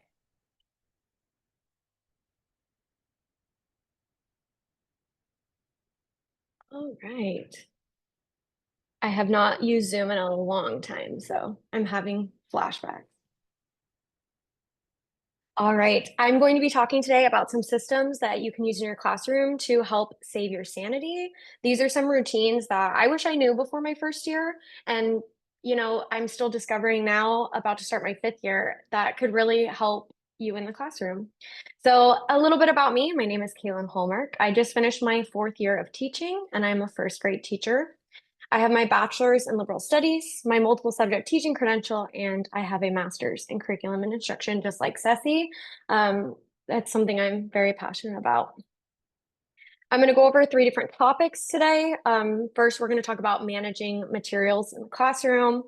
We're going to talk about some systems that I use in my classroom and that you could use as well. And then most importantly, we're going to talk about protecting your time, because whether you're in your first year of teaching or your 10th year of teaching, you don't have a lot of time. So we want to make sure we protect that. Okay, so I'm managing our materials. Materials are very important in the classroom because it's something that students use all day, every day. And one of the things you want to think about is, how are you going to store student supplies? So I like that Jamie brought up that she did not allow students to bring in their own supplies. I also do not allow students to bring in their own supplies. I encourage them to use it at home for whatever creative space they need. But in the classroom, luckily, our school does give us many, many supplies for the students to use. So storing them and managing them is very important. When you have the students storing their supplies, you can either have it by tables, have those communal supplies, or you can have them stored individually. I've done both in my classroom, but I really prefer individual supplies. I like students having their own pencil box and their own supplies that they are responsible for. When I did do communal supplies and the kids shared them at their tables, there was a lot of arguing and fighting over the supplies. So I prefer the individual supplies. But that's just something to think about. How are your students going to access their supplies every day? Now, how are they going to return supplies or get new supplies without causing chaos? This is really important to not have to disrupt your teaching and their learning. My first year, I would walk over to the cabinet and grab the kids a new glue stick. And once one kid needed a new glue stick, about 5 seconds later, someone else needed a new glue stick. So that really took a lot of time from their learning. So having some sort of student station that they can go to that houses all ready to use supplies. This is what mine looks like in my classroom. I use a 10-drawer cart from Michaels, and it is clearly labeled with what the students need. And they show me a hand signal, and that tells me that they need to go get a supply. So they can get up quietly while I'm teaching, grab what they need, and head back to their seat. And it really lessens the disruption in the classroom. I also showed you what's inside the drawers. I also like to keep extra glue caps and marker caps because they will lose them all the time. It doesn't matter, first grade, second grade, all the way to high school, they will always end up losing supplies. But honestly, me too, as a teacher. So that's how I like to store student supplies. I also like to give students visuals so that they know what goes in their area. So the visual off to the left-hand side, that is how my students store their materials. So we don't have desks, we have tables. So they store all of their folders and whiteboards in blue book bins. So I have this visual hung up on the wall so they can see what's in there. If they are missing something, they need to find out how to get a new version of it. Or if they have something that's not listed there, it needs to find a new home because that's not where it belongs. I also have a visual of what goes in their pencil box. That way they can see what exactly they need at all times. And this just helps to run things a little bit smoother. Visuals are very, very important, especially for the little ones. All right, so I'm going to give you guys about 30 seconds. Type in the chat. How do you manage materials in your classroom? Or maybe there's something you saw on Pinterest or TikTok that you'd like to use to help you manage materials in your classroom. I'll give you guys about 30 seconds. Type in the chat. And maybe we'll learn some new ideas from each other. That was one of the reasons we were really excited to come here, to learn some new ideas from each other and kind of see. Yes, Pinterest is very helpful. A lot of the pictures I have in my presentation I got from Pinterest. Yes, and Ceci has some lessons on teaching the students how to use supplies, and that's something that maybe we'll go over in our next Zoom session. Yes. Yes, definitely about teaching them routines, especially when it comes to using supplies and having labels to organize everything. Oh, yay. I've seen that too, drawing the face on the glue stick. So that way everything's on correctly. Yes, caddies and labels. Love it. Thank you all for sharing. All right, next up, we're going to talk about some systems that I use in my classroom just to minimize distraction. I'm very type A, so I'm all about minimizing distraction and increasing learning. First up, I want to talk about transitions. Transitions can make or break your lessons because they can either take away your teaching time or give you more depending on how smoothly it goes. So one of the things I love to use in my classroom is a code word. I give them all the instructions and they cannot move to what I need them to do until I give them the code word, the signal. That picture I got from Pinterest. I normally write it up on the whiteboard what the code word is, and I always let a student choose my code word. But you could also have it be related to something you're teaching or something the students are learning. That way it gets just kind of recycled throughout their head throughout the day. I even thought like using high frequency words or a phonics pattern since primary grades, but the students really enjoy picking their own code word. Another thing I do is once I say the code word, I sing a transition song for the students, and they have a set amount of time. I say the ABCs, and once I get to Z, they have to be wherever I want them to be. So I have 2 links down at the bottom of this slides, and I can share the link to this presentation for you. We have a link to a code word resource for you all from the California Educators Together. And then I also have a link to a TikTok that has the girl that I got the idea from, she is singing the song. So she sings it a little bit better than me. So if you'd like to go listen to that, she does an amazing job of singing that little transition song. And it just helps to minimize the distraction. Another thing is early finishers. You're always going to have a couple of students who are done with their assignment quicker than you can pass out all the papers. So if they're done now, what do? Something I implemented this last year was a catch-up folder, and it has the cutest little catch-up guy on it. And the kids automatically know when they're done with an assignment that that's what they do. And any papers that they don't finish during the day goes in that catch-up folder, and they just do it when they're done, and it minimizes me having to think about what's next. Another thing you could do is give them a choice board. Maybe they get to read a book, or they do get to do their catch-up folder, and you give them a list of options to pick from. But I in my classroom, I prefer the catch-up folder. So there's just some options for you. And class jobs. Class jobs are really important, especially for helping you get done the things that you need to get done. These are some of the class jobs that I implemented this last school year and that I really love. I have a cleanup crew. I have 6 tables in my room with 4 students at each table. And I have 1 responsible student from each table, and they are on my cleanup crew. At the end of the day, they help me clean off tables and pick up trash. And they also can help me collect items or grab things for their tables when I need them. The teacher next door to me, she calls this group their table leaders. And so that is who is responsible for helping their table. And it's just really nice, and it makes it easier for me to have some little helpers. I also have a tech wizard. They help me plug in all the Chromebooks because, again, no matter what grade, there's always a couple of students who forget to plug in their Chromebooks, or they just have difficulty doing it. So it's nice to have one student that kind of helps you out in making sure all those Chromebooks get charged. This job I actually implemented like the last week of school. Just before the school year ended, and I called them my brain.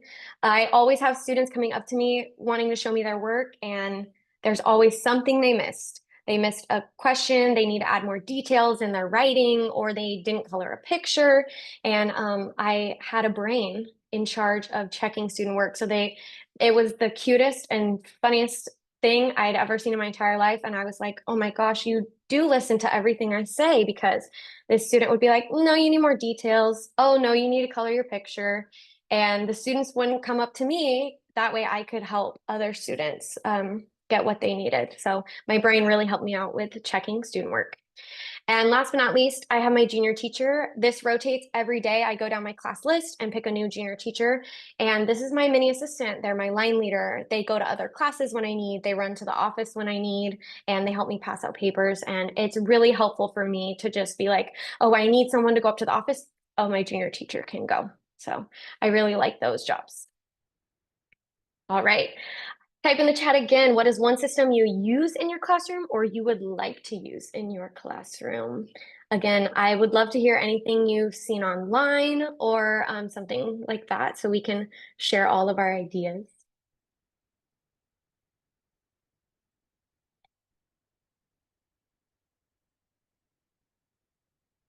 Yes, class jobs are so helpful.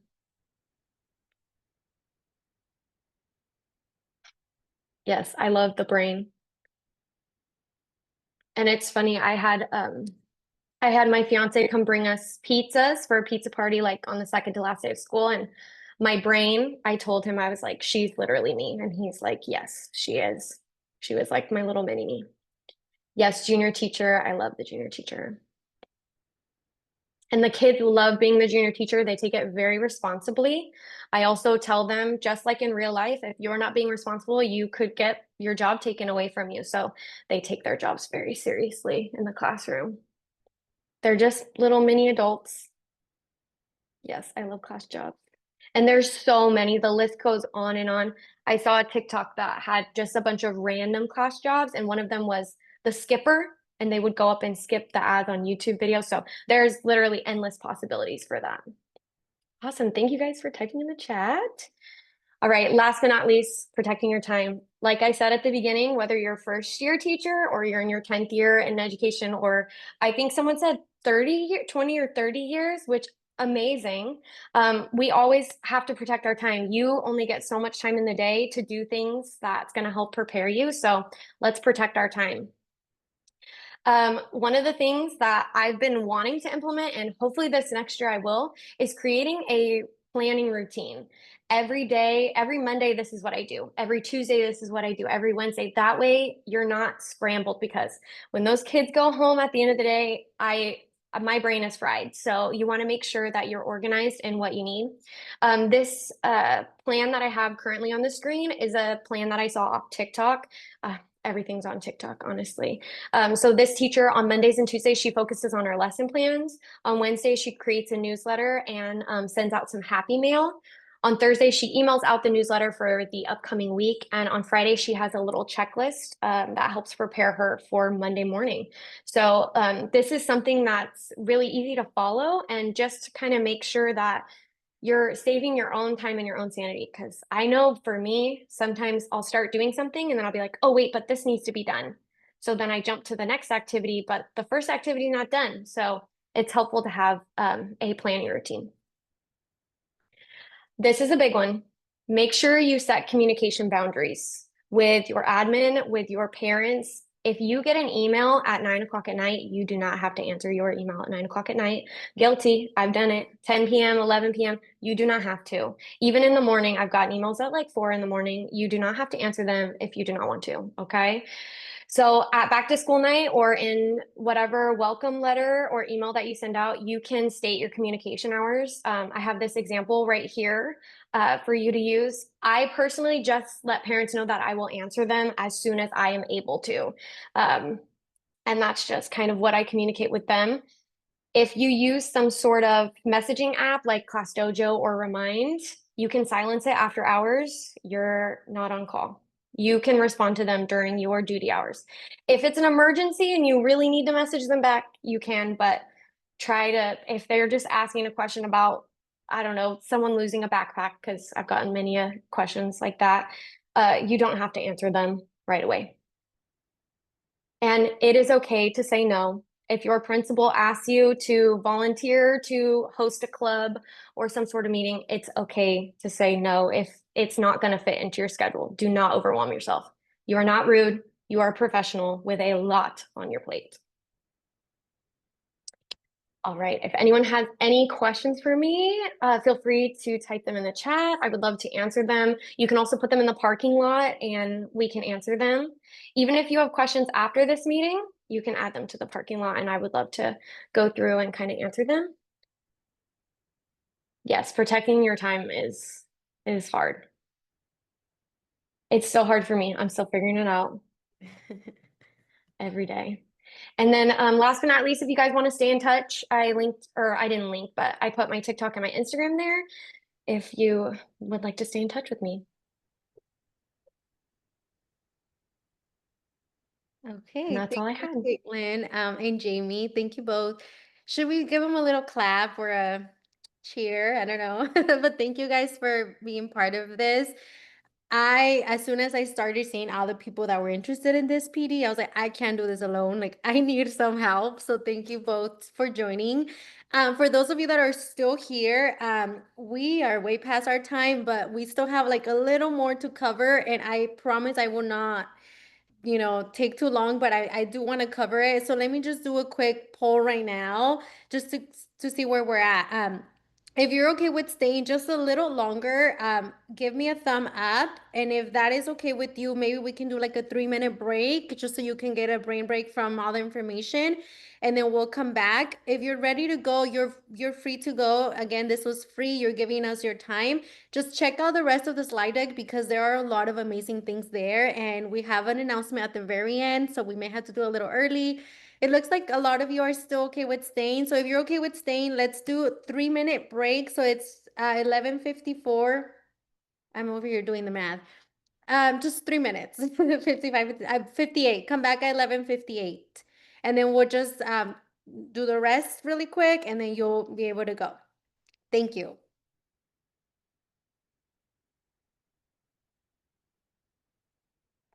Thank you, Martha, for the LPAC resource. I'm gonna go ahead and add it to the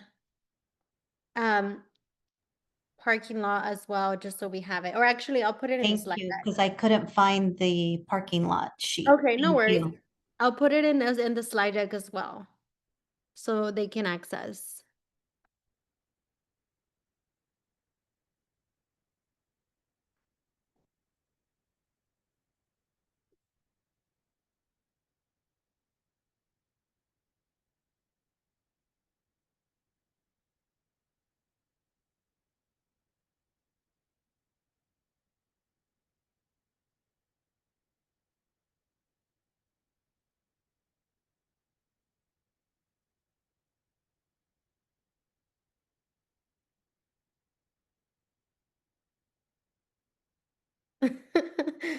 Oh my gosh.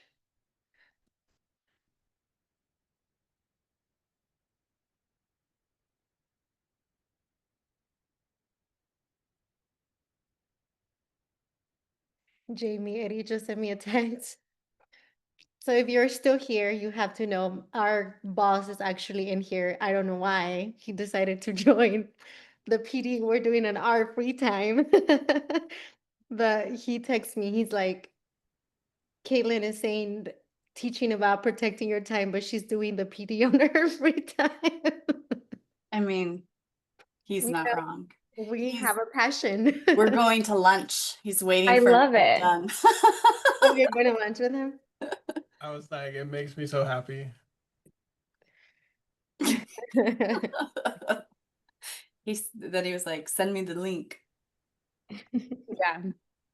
Eddie, we have, I don't know if they're still here, but we have some teachers from out of state. We have teachers from Texas, Arizona, and there was one more, but I can't. Illinois. Illinois, yeah. You're muted, bud. I've seen a lot of these names in places. This is like the TikTok world, huh? This is a TikTok world.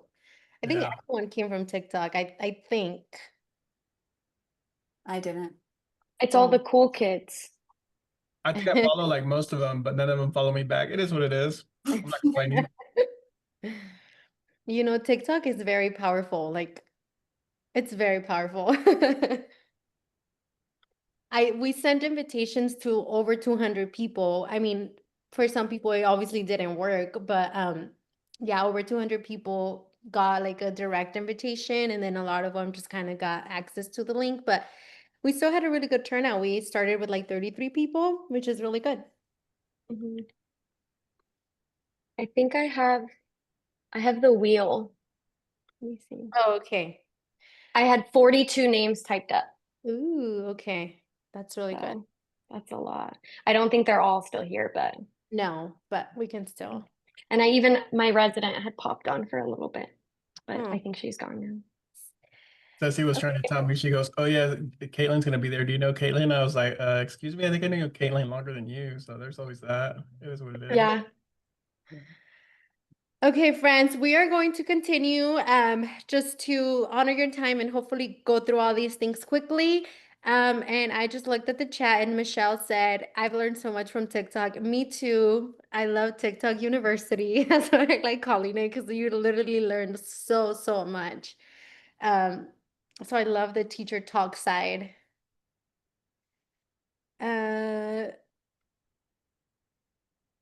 Okay. Oh my gosh, Paola, I just saw your comment. Okay, you guys, so maybe I had an issue. It says she's saying that when she first logged in, it took her to Google Meeting instead of Zoom. So she wonders if that's why a lot of people didn't join. I had that Maybe. show up on mine too.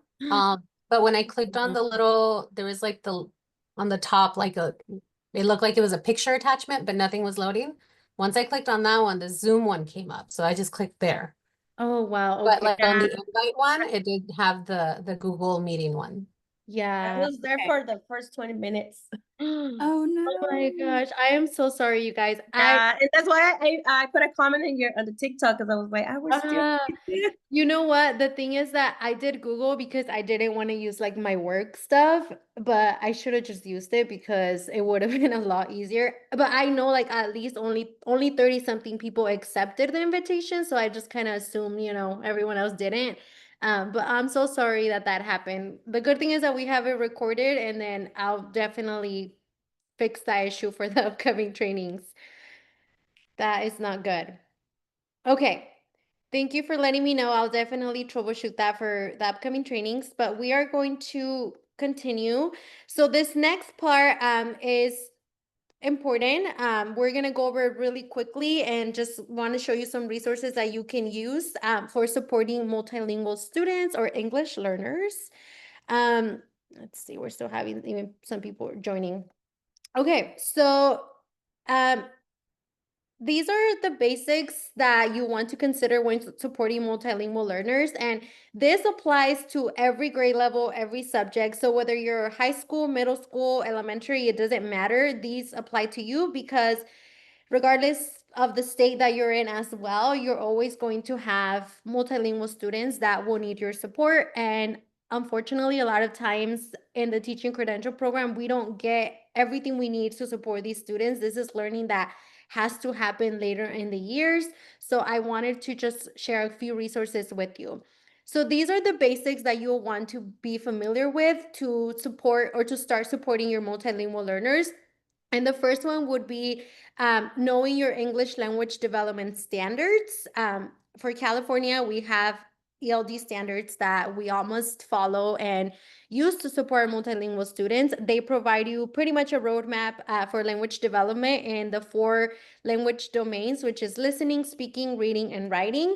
And they guide your instruction across all content areas, not just during ELD time. That's why I'm saying this applies to every single teacher, every classroom. So whether you're a science, middle school, history, high school, you are also responsible to support your multilingual learners and to know those ELD standards. You also want to be familiar with your students' proficiency levels, which are pretty much the ELD levels that they're at based on their English proficiency. So they progress through 3 levels. This is specifically for California, and I am not sure if it's different for other states, but they should have levels of where your students are at as multilingual students. So for us, we have emerging, expanding, and bridging. And these proficiency levels pretty much tell you how instruction should be differentiated and accommodated based on those levels for your students.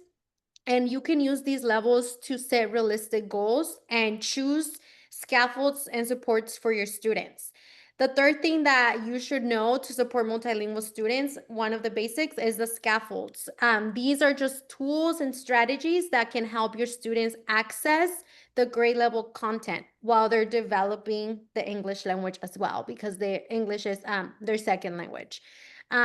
You want to make sure that with these scaffolds, you are matching both the content demands and the student's language level. And these scaffolds should support comprehension and production of language across all the 4 domains, which is speaking, listening, reading, and writing. That was a lot of information, but 3 things you want to know: ELD standards, your students' levels, and scaffolds and supports to support them. So really quick, there are 2 types of English language development, which you may be familiar with. We have what we called integrated ELD and designated ELD. I really like this visual. I wish I saw it very, very early on in my career because it would have changed the way I understood English language development. On the integrated side, this is where all of us want to look, even you high school teachers and middle school teachers, because integrated is a job that every single teacher has. The integrated English language development visual is really helpful to help you understand. In integrated ELD, you are driving instruction with the content. You're teaching students content. So you're teaching them math, you're teaching them science, you're teaching them ELA, but you're using language and the language standards as a support to give students access to the content. You are not teaching them new language skills. You're teaching your content, but you're supporting them with language scaffolds to access that content that may be rigorous and hard for them.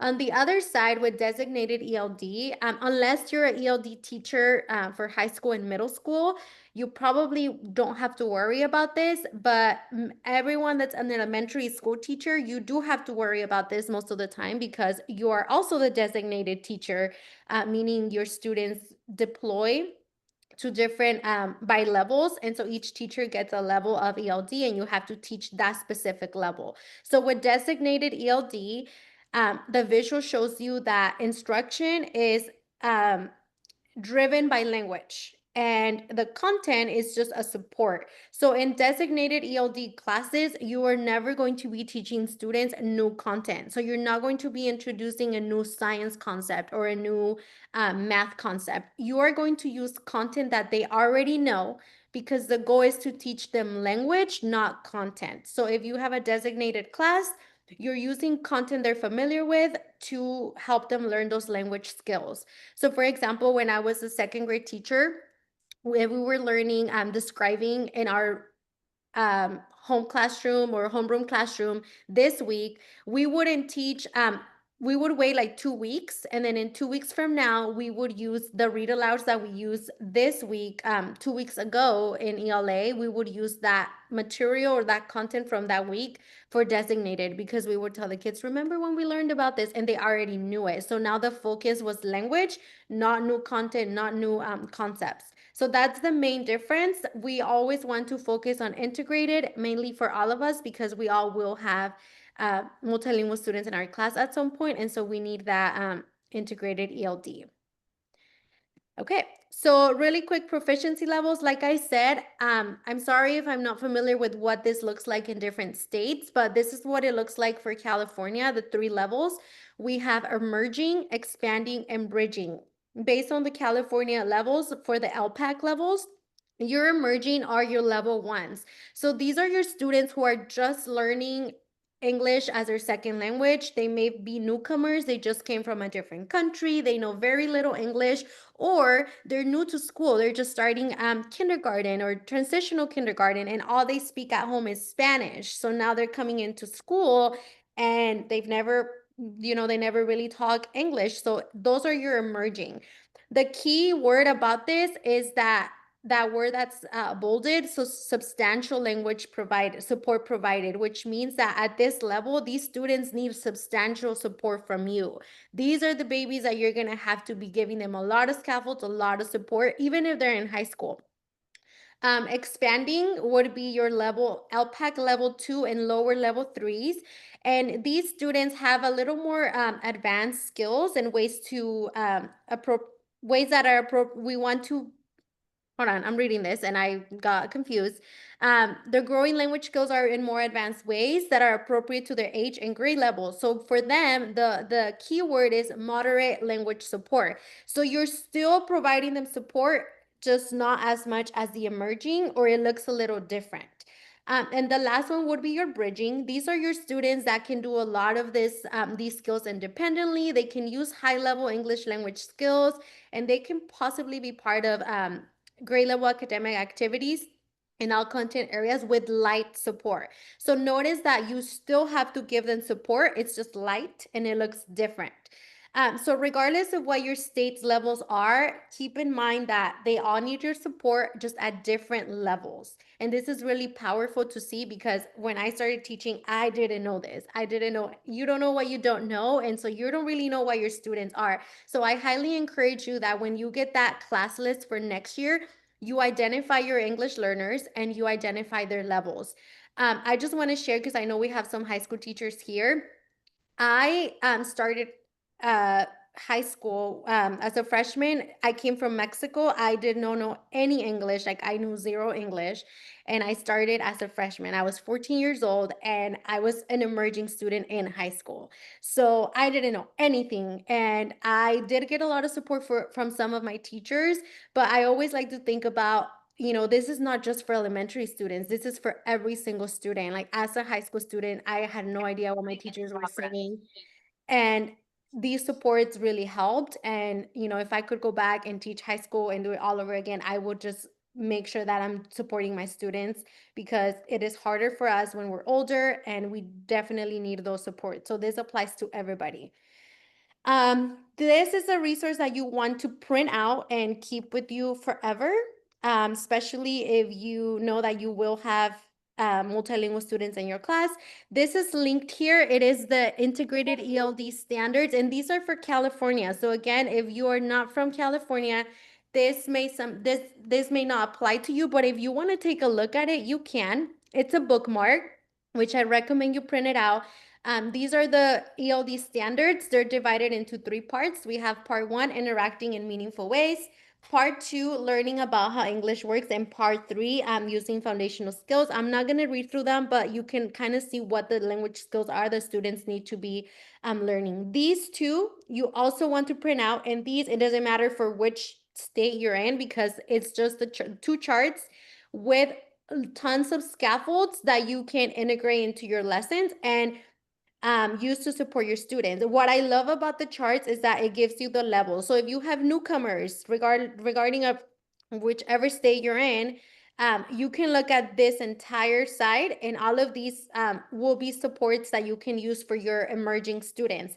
The best part is that it breaks it down by language domain. So if your student needs support with writing, I could go to this box, and I know that these are scaffolds for my emerging students for writing.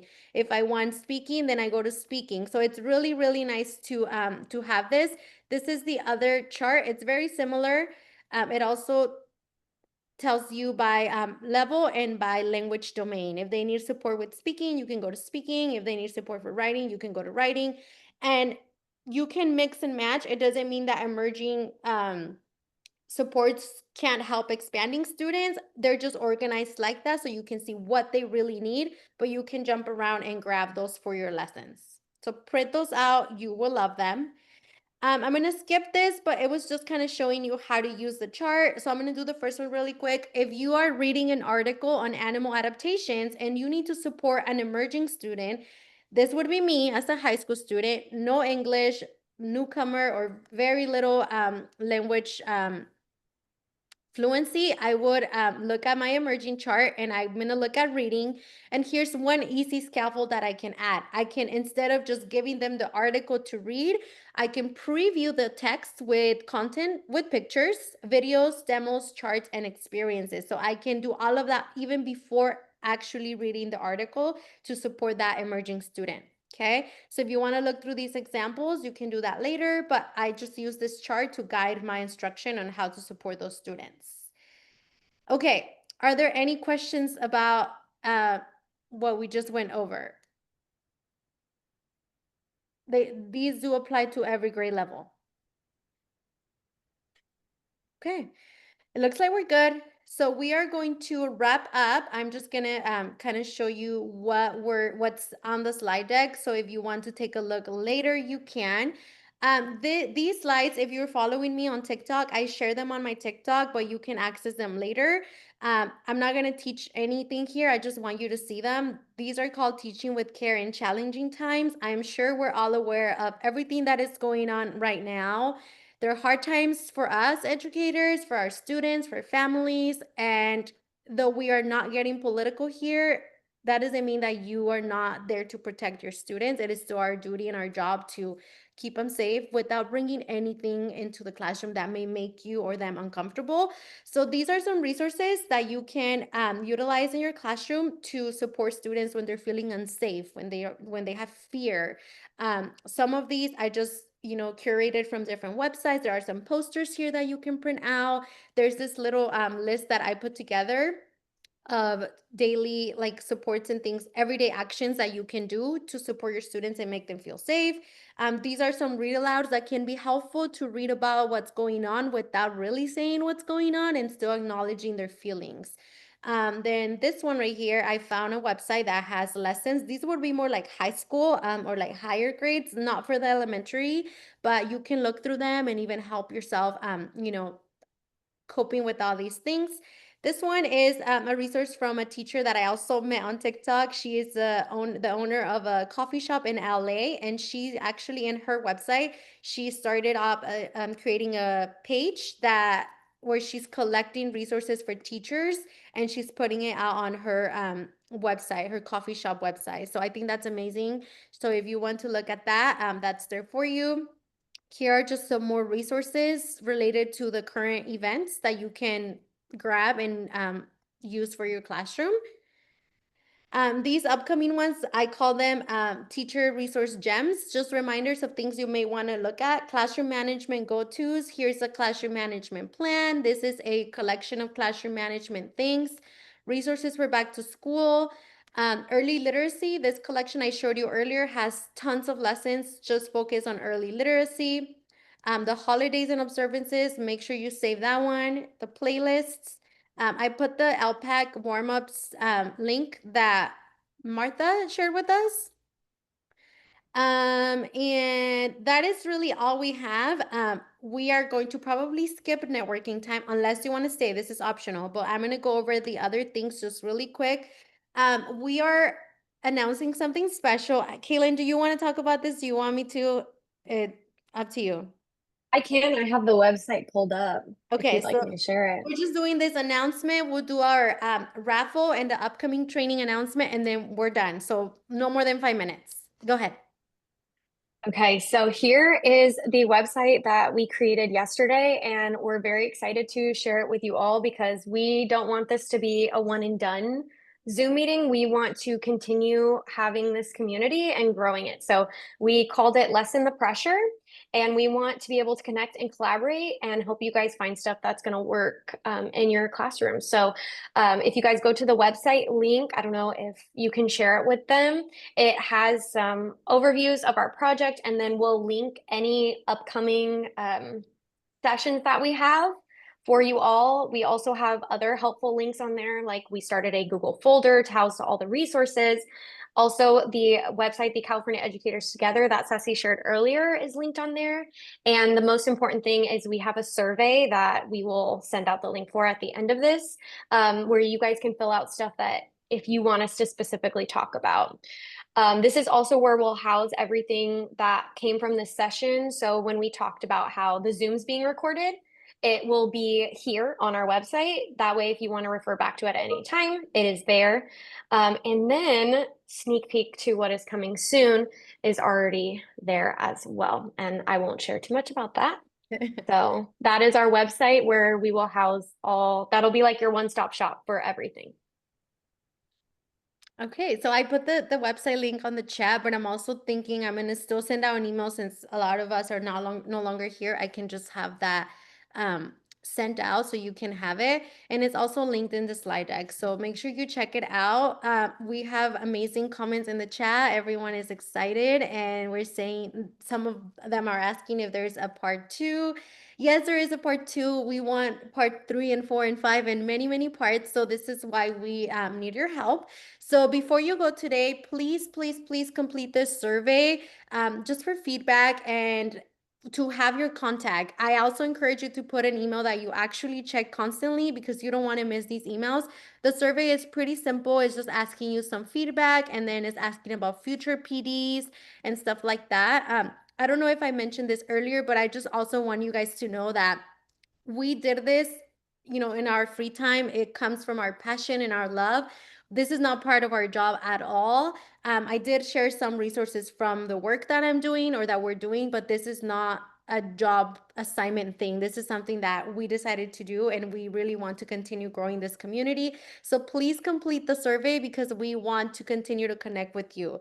Upcoming trainings. So as of now, we only have one more scheduled for July, but we are looking at your feedback and all the trending topics.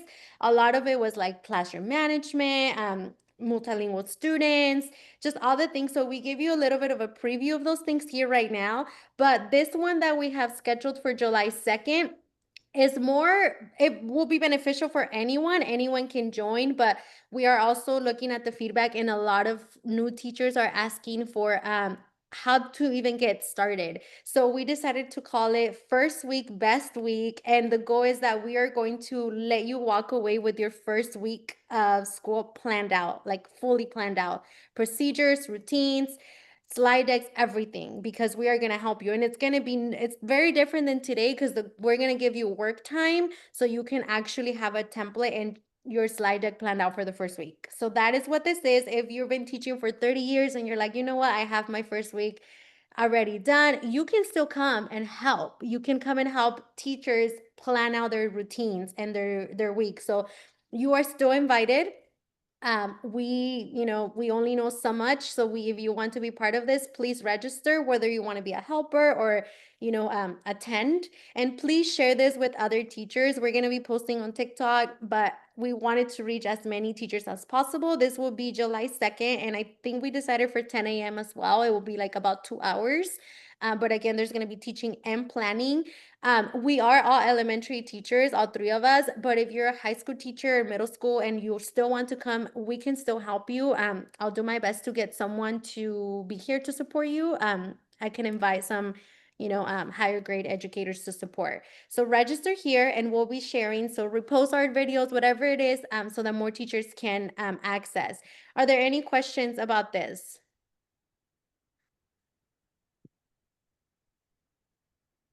Okay, awesome. So we're gonna do the raffle. Kaylin, is this ready? Yeah, okay. Yes, it's So ready. I am going to be giving out a $25 Amazon gift card. It's gonna be like a virtual one. So whoever wins, I will communicate with you after. And if I don't, please email me, but I'm pretty sure I will not forget. I have it here in my notes. And this is just to thank you for your time and for being here.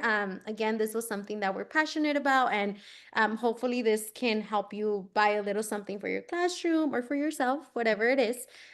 So I'm gonna hand Kaylin, I don't know how you want to do this. Do you want to, you're ready? I Do you just wanna- shared it, so I'll spin it and then you can do the honors of it now. Okay, are you sharing the screen or? Can you see it? I can't. Well, let me stop there. Maybe now. Oh, I see it now. Okay, and this we got from the initial attendance, so everyone that was here in the beginning.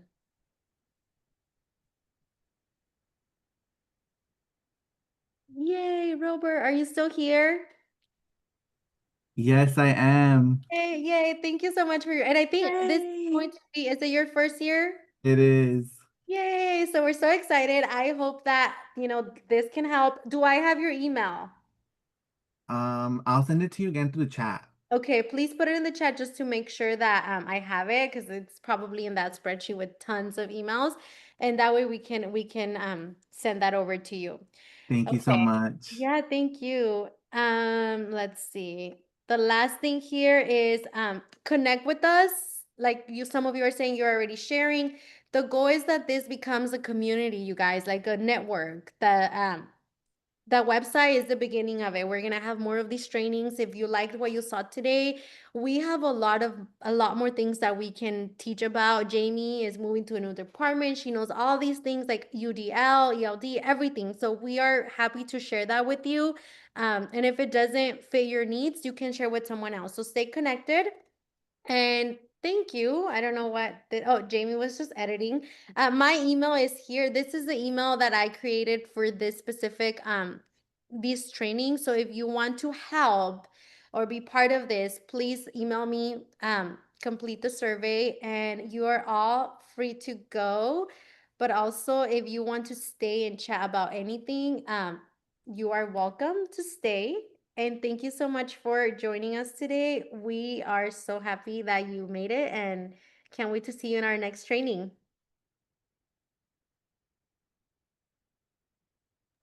Thank you so much. Thank you. Thank you. Thank you all. And Thank you, Cecilia. Thank you, everyone. Thank you. Bye. Bye. I need to get Robert. Question, because I'm piloting a new curriculum this year for my school. I don't know if you guys worked with it or have seen it.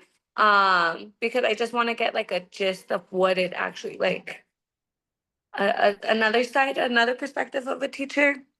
So I kind of know what I'm getting myself into this upcoming year.